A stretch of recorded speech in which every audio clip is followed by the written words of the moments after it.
अस्सलाम वालेकुम dear students, मैं हूं हिना शौकत, आपकी केमिस्ट्री की टीचर। और आज के इस लेक्चर में हम डिस्कस करेंगे केमिकल रिएक्टिविटी का comparison for alkali metals and alkaline earth metals. और स्पेसिफिकली इस लेक्चर में हमने डिस्कस करना है फिजिकल प्रॉपर्टीज का कंपैरिजन। हम डिस्कस करेंगे इनका कंपैरिजन वन बाय वन। तो चलिए इसे अच्छे तरीके से समझने के लिए मूव करते हैं towards white board. So students, as you know, हम डिस्कस कर रहे हैं हमारा chapter number 8 which is chemical reactivity, and so far we are done with its introduction. Then we have started our topic 8.1 which is metals. हमने अभी तक देखा है कि what are physical characteristics of metals, what are chemical properties of metals, और साथ ही साथ हमने डिटेल में डिस्कस किया इसका electropositive character and comparison of electronic configuration and ionization energies of alkali and alkaline earth metals. और आज के इस लेक्चर में हमें डिस्कस करना है comparison of reactivities of alkali and alkaline earth metals. So comparison of reactivities of alkali and alkaline earth metals पढ़ने से पहले हमें पता होना चाहिए what are alkali metals and what are alkaline earth metals. When we say alkali, so alkali metals are from group 1 और alkaline earth metals होती हैं ग्रुप 2 की मेटल्स।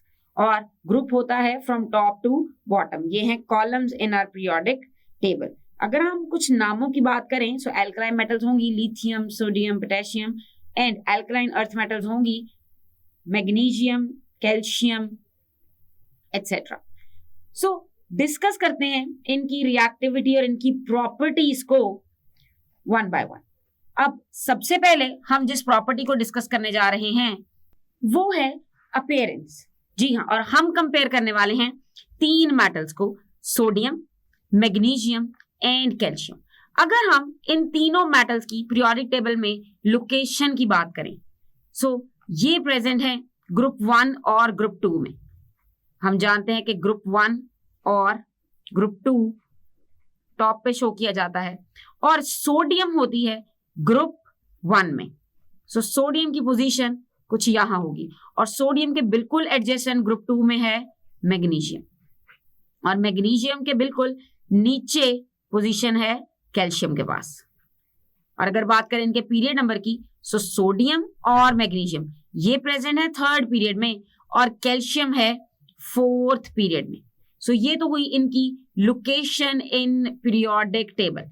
अब आप देख सकते हैं कि अगर हम सोडियम और मैग्नीशियम को कंपेयर करेंगे तो इसका मतलब हम अलोंग द पीरियड प्रॉपर्टी को स्टडी कर सकते हैं। और अगर आप मैग्नीशियम और कैल्शियम की प्रॉपर्टीज को कंपेयर करेंगे तो इसका मतलब आपको प्रॉपर्टीज का ट्रेंड पता चल सकता है अलोंग द ग्रुप।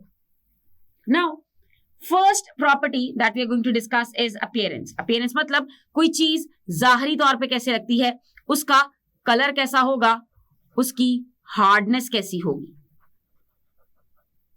और sodium is a silvery white metal. Silvery white इसका कलर है, हैविंग अ मेटालिक लस्टर, यानी कि चमकदार होती है, एंड वेरी सॉफ्ट मेटल है and which can be cut with knife. हम जानते हैं कि सोडियम एक एक्सेप्शनल मेटल है, बाकी सारी मेटल्स हार्ड होती हैं, लेकिन जो ग्रुप 1 ए की मेटल्स हैं, ग्रुप 1 की मेटल्स हैं, एल्कलाई मेटल्स हैं, ये होती हैं सॉफ्ट मेटल्स और इन्हें आप नाइफ से कट कर सकते हैं। अगर आप सोडियम मेटल को देखेंगे तो हो सकता है वो आपको सिल्वरी वाइट ना नजर आए, बल्कि आपको थोड़ी सी ब्लैकिश नजर आए। उसकी रीजन ये है कि उसकी आउटर लेयर जो है वो ऑक्सीडाइज हो सकती है, वो ऑक्सीजन के साथ, ऑक्सीजन प्रेजेंट इन एयर के साथ रिएक्ट कर जाती है। लेकिन अगर आप उसे नाइफ से कट करके अंदर से देखेंगे तो it would be very beautiful shiny colour, shiny white colour. Now if you look at the magnesium, so magnesium भी है सिल्वरी और मैग्नीशियम भी है व्हाइट, मगर difference is magnesium is hard.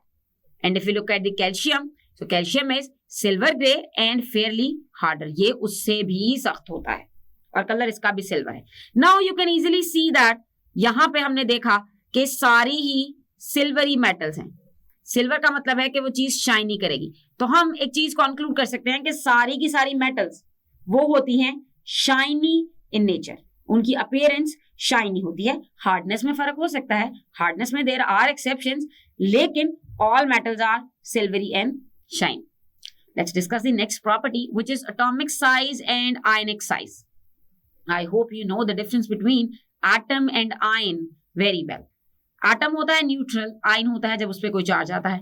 Ion could be positive और negative. लेकिन अगर हम बात करते हैं मेटल्स की, तो मेटल्स बनाती हैं पॉजिटिव आयन्स. मेटल्स का पॉजिटिव आयन बनता है क्योंकि मेटल्स अपने इलेक्ट्रॉन्स को लूज करती हैं. So when there is loss of electron, तो उससे बनेगा पॉजिटिव आयन. अब अगर आप देखें साइज के बारे में, सो 186 is basically the size, atomic size, and 102 is the ionic size. This PM, basically PM is for picometer. ये यूनिट होता है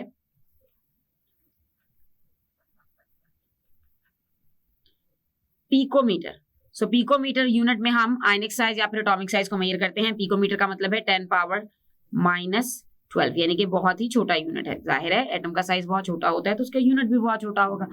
now if you compare the atomic size of sodium and magnesium, you can see that atomic size of sodium is 186 and atomic size of magnesium is 160. यानी कि along the period क्या हो रहा है? Of course this is along the period. sodium और magnesium ये along the period चल रहे हैं. So if you move from left to right along the period, what is happening? The atomic size is decreasing.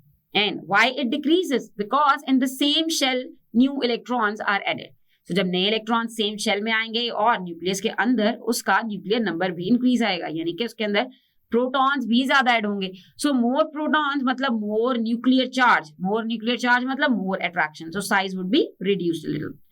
और अगर आप compare करें atom और आयन के साइज को, तो यू कैन सी कि एटम का साइज आयन के साइज से बड़ा है, because they form cations, they form positively charged ions. तो पॉजिटिवली चार्ज आयन बनने का मतलब है कि उनके आउटरमोस्ट शेल से इलेक्ट्रॉन लूज हो गए हैं, यानी कि nuclear charge as compare to electrons बढ़ गया है. सो अगर न्यूक्लियर चार्ज बढ़ जाएगा, so it is going to attract, यानी कि फोर्सेस ऑफ अट्रैक्शन ओवरकम करेंगी और सारे के सारे इलेक्ट्रॉन्स ज्यादा अट्रैक्टेड होंगे टुवर्ड्स द न्यूक्लियस, जिससे there will be reduction in the size. So that's why atomic size is greater than ionic size, because they form cations, positively charged ions. Now if you compare the size of magnesium and calcium, so for magnesium we have 160 and calcium atomic size है 197. आप देख सकते हैं कि ये along the group कर गया है increase, और हम जानते हैं कि along the group तो size increase ही करता है, क्योंकि along the group जब आप एक लाइन से अगली लाइन में टॉप टू बॉटम मूव करेंगे, so what is happening? Basically new shells are added. तो जब एक पूरे का पूरा नया शेल ऐड होगा अगले एलिमेंट में, तो इसका मतलब है कि उसका साइज भी इंक्रीज होगा, and you can clearly see from here. और अगर आप आपस में कंपैरिजन करेंगे, यानी कि कैल्शियम के एटम और कैल्शियम के आयन के साइज का, तो जो आयनिक साइज है वो आपको छोटा ही नजर आएगा in all cases, because all the metals they are going to form positively charged ions, cations, और कैट आयंस में इलेक्ट्रॉन लॉस होने की वजह से न्यूक्लियर चार्ज ग्रेटर होता है as compare to the total negative charge which is revolving around the nucleus, और इसलिए फोर्सेस ऑफ अट्रैक्शन ज्यादा होती है तो साइज रिड्यूस हो जाता है. आई होप कि आपको एटॉमिक साइज का comparison along the group, along the period और एटॉमिक साइज और आयनिक साइज का कंपैरिजन समझ में आ गया होगा. Let's move to the next important property which is relative density. Relative density मतलब हमने कंपेयर करनी है अपने माइंड में इसकी डेंसिटी विद वाटर. वाटर की डेंसिटी होती है 1 ग्राम पर सेंटीमीटर क्यूब. तो अगर आप वाटर की डेंसिटी को जानते हैं तो वो है 1 ग्राम per centimetre cube. Gram per centimetre cube एक यूनिट है which is used to represent density. Now look at the density of sodium.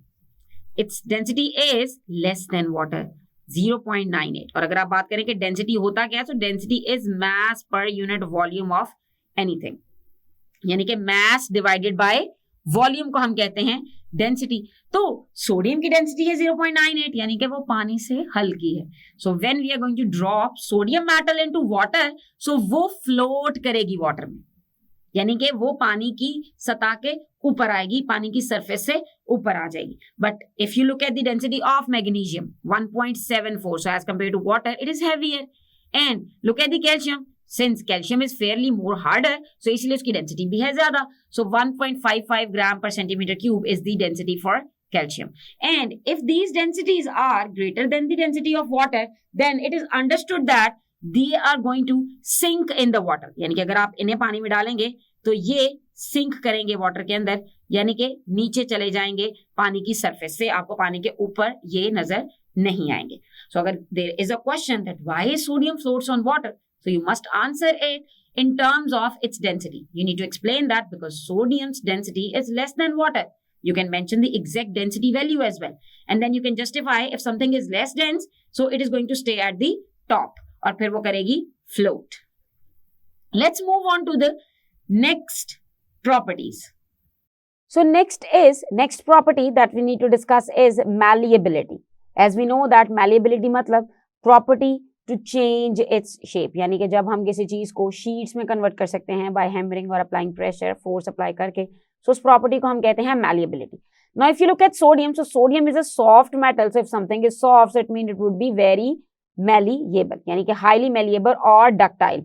Ductility is basically another property. Ductility. आप इसे एक अलग हेडिंग के अंदर भी शो कर सकते हैं कि एक प्रॉपर्टी मैलिबिलिटी है और एक प्रॉपर्टी डक्टिलिटी है. Ductility is basically the property by which you can draw the wires of something, यानी कि a metal could be drawn into the wires. आप किसी मेटल को स्ट्रेच कर सकते हैं और स्ट्रेच करके उसकी वायर्स बना सकते हैं, ये प्रॉपर्टी होती है उसकी ductility. So sodium soft metal है, so it is ductile as well. As we look at magnesium, so magnesium is also malleable and ductile, and calcium is also malleable and ductile. So there is no difference between the properties of these three things. All three of them, they behave as pure metals and they show malleability and ductility. There is a metal which doesn't show malleability, which is zinc. Zinc malleability show नहीं करता, zinc brittle होती है. Now let's move to the next property, which is conductivity. When we say conductivity, तो conductivity हो सकती है heat की भी और इलेक्ट्रिसिटी की भी, यानी कि कंडक्शन हो सकती है हीट और इलेक्ट्रिसिटी दोनों चीजों की. Now sodium is a good conductor of heat and electricity, magnesium is also good conductor of heat and electricity, and calcium is also a good conductor of heat and electricity. So ऐसी properties में हम trends पे focus नहीं करेंगे, बस हमें यह पता होना चाहिए कि मेटल्स कंडक्टर होती हैं अच्छी हीट और इलेक्ट्रिसिटी दोनों की. सो तीनों मेटल्स हैं और तीनों ये प्रॉपर्टीज शो करती हैं. Next is MP. एमपी मतलब this is melting point. Melting point is the temperature at which a solid turns into liquid, and we know that this metals are mostly exist in solid form except there is only one exception which is mercury. So metals का होगा कोई ना कोई melting point. Sodium बहुत soft metal है और इसका melting point होता है 98 डिग्री सेल्सियस, जो कि लेस देन है बॉइलिंग पॉइंट ऑफ वाटर से. अब ये शो करता है कि सोडियम को मेल्ट करना कोई इतना मुश्किल नहीं है. But look at magnesium, there is a high jump in their melting points, 97 से 649 पे. चूंकि सोडियम होती है सॉफ्ट और मैग्नीशियम है हार्ड, सो इस सॉफ्ट और हार्ड होने के डिफरेंस की वजह से इनके मेल्टिंग पॉइंट में इतना ज्यादा डिफरेंस आ जाता है. और ये हम सोडियम को एज एक्सेप्शनल मेटल भी शो करते हैं इन मेल्टिंग पॉइंट के usually all the metals they have very high melting points accept group 1 metals, जो कि हैं एल्कलाई मेटल्स, और उसमें सबसे इंपॉर्टेंट मेटल है हमारे पास सोडियम. इसी तरह अगर आप देखें कैल्शियम की तरफ, तो कैल्शियम का मेल्टिंग पॉइंट इससे भी हायर है 839, यानी कि इसे मेल्ट करना तो बहुत ही मुश्किल काम लगता है. सो ये तो वही discussion related to malleability, conductivity and melting point. Let's discuss some other properties as well. Next property is boiling point. This BP stands for boiling point. और बॉइलिंग पॉइंट वो टेम्परेचर होगा जिस पे मेटल शिफ्ट हो जाएगी, यानी कि उसके लिक्विड फॉर्म शिफ्ट हो जाएगी इनटू गैस फॉर्म, यानी कि वो बॉईल करना स्टार्ट करेगी. और सारी की सारी मेटल्स के बॉइलिंग पॉइंट्स बहुत ज्यादा हाई होते हैं. As you can see 881 degree Celsius for sodium. अगर आप कंपेयर करें इसे वाटर के साथ, तो वाटर का बॉइलिंग पॉइंट होता है just 100 degree Celsius. So as compare to water ये बहुत हाई है. 100 डिग्री सेल्सियस ही बहुत ज्यादा हीट होती है. So as compare to non metals, सारी की सारी मेटल्स के बॉइलिंग पॉइंट्स हाई होते हैं. As you can see, magnesium is having boiling point of 1105 degrees Celsius and calcium is having boiling point of 1494 degree Celsius. Next property and very important property of metals is ionization energy. And if you compare the ionization energy of sodium and magnesium, as we know that sodium and magnesium, they are present in same period and calcium is present in the next period. ये होती हैं third और fourth period में, और अगर इनके group की बात करें तो they are present in group 1 and 2. Now if you look at the ionisation energy of sodium, so वो है 496 kilo joules per mole. Kilo joules per mole is the unit to represent ionization energy. किसी भी energy को, electron affinity को भी हम इसी unit में रिप्रेजेंट करते हैं, 496. And if you look at the magnesium, तो आप देखेंगे कि मैग्नीशियम के साथ तो 2 वैल्यूज गिवन है, और इसी तरह कैल्शियम के साथ भी 2 वैल्यूज गिवन है. चूंकि हम जानते हैं कि ये ग्रुप 2 में है, मतलब they are having 2 electrons. So 1 electron जब निकलेगा तो वो होगी फर्स्ट आयनाइजेशन एनर्जी, और जब सेकंड इलेक्ट्रॉन निकलेगा तो वो होगी second ionization energy. That's why magnesium और कैल्शियम, इनमें है 2 आयनाइजेशन एनर्जीज की वैल्यूज गिवन. लेकिन अगर आप देखें सोडियम की तरफ, तो सोडियम के आउटर मोस्ट शेल में होता है सिर्फ और सिर्फ एक ही इलेक्ट्रॉन. तो चूंकि एक ही इलेक्ट्रॉन है, तो उसकी एक इलेक्ट्रॉन निकलने से सिर्फ एक ही आयनाइजेशन एनर्जी होगी, यानी कि फर्स्ट आयनाइजेशन एनर्जी और only 1 ionization energy. Now, if you compare the first ionization energy, I'm putting a star on the first ionization energies. So this is 496, 738 and 590. Now, if you compare the ionization energy of sodium and magnesium, you can see that 496 से गई वो 738 पे. So हम कह सकते हैं कि along the period ionization energy increase करती है, और इसकी reason ये है कि size decrease करता है. Now, if you compare along the group 2, so 738 से हो गई है वो 590, 738 और 590, यानी कि डिक्रीज हुई है. along the group ionization energy, IE भी से लिख सकते हैं, ये हुई है डिक्रीज. और वो डिक्रीज इसलिए होती है क्योंकि along the group size increase करता है. साइज इंक्रीज करेगा तो आउटरमोस्ट शेल्स को निकालना आसान होगा. And second ionization energies are always higher. इसे हम अपने प्रीवियस लेक्चर में डिटेल में डिस्कस कर चुके हैं कि सेकेंड आयनाइजेशन एनर्जी हाई क्यों होती है, क्योंकि सेकेंड इलेक्ट्रॉन को निकालना ज्यादा मुश्किल होता है. Let's move to the next property which is flame in air. ये मेटल्स जब बर्न करेंगी तो इनके फ्लेम का कलर डिफरेंट होगा. फ्लेम का colour exam point of view से बहुत इंपॉर्टेंट है. ये आपको MCQ फॉर्म में पूछा जा सकता है कि कौन सी मेटल कौन सा फ्लेम देती है. सोडियम देती है गोल्डन येलो फ्लेम, और सोडियम येलो लैंप्स में भी यूज होती है. मैग्नीशियम देती है ब्रिलियंट वाइट फ्लेम. ये बहुत ही खूबसूरत फ्लेम होता है. जब मैग्नीशियम को बर्न किया जाता है तो एक बहुत ही bright light, sparkling white light produce होती है. और अगर कैल्शियम की बात करें तो कैल्शियम देती है ब्रिक रेड कलर, यानी कि जब हम उसे हीट करेंगे तो in the presence of air वो बर्न करके देगी ब्रिक रेड कलर. सो हमने डिस्कस की हैं सारी की सारी properties of alkali metals and alkaline earth metals, और हमने इनका कंपैरिजन भी अच्छे से समझा है. और हमने इस लेक्चर में जिन प्रॉपर्टीज को डिस्कस किया है वो प्रॉपर्टीज हैं, सबसे पहले हमने डिस्कस किया अपीयरेंस को, then atomic size, ionic size, density, malleability, और हमने देखा कि साथ डक्टिलिटी भी हो सकती है, conductivity, melting point, boiling point, ionization energy and their colour, यानी कि उनके फ्लेम का कलर इन एयर.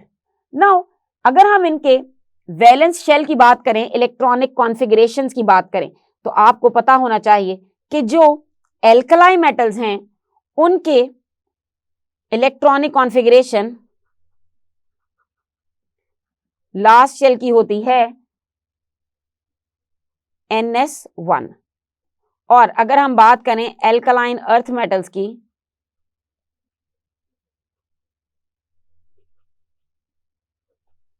तो उनकी इलेक्ट्रॉनिक कॉन्फ़िगरेशन होती है NS2, यानी कि इनके आउटर मोस्ट शेल में होगा 1 इलेक्ट्रॉन और इनके आउटर मोस्ट शेल में होंगे 2 electrons. Electronic configuration physical properties के लिए तो इतनी इंपॉर्टेंस नहीं रखती, लेकिन केमिकल प्रॉपर्टीज के लिए बहुत इंपॉर्टेंट है, जिन्हें हम अपने आने वाले लेक्चर्स में डिस्कस करने वाले हैं।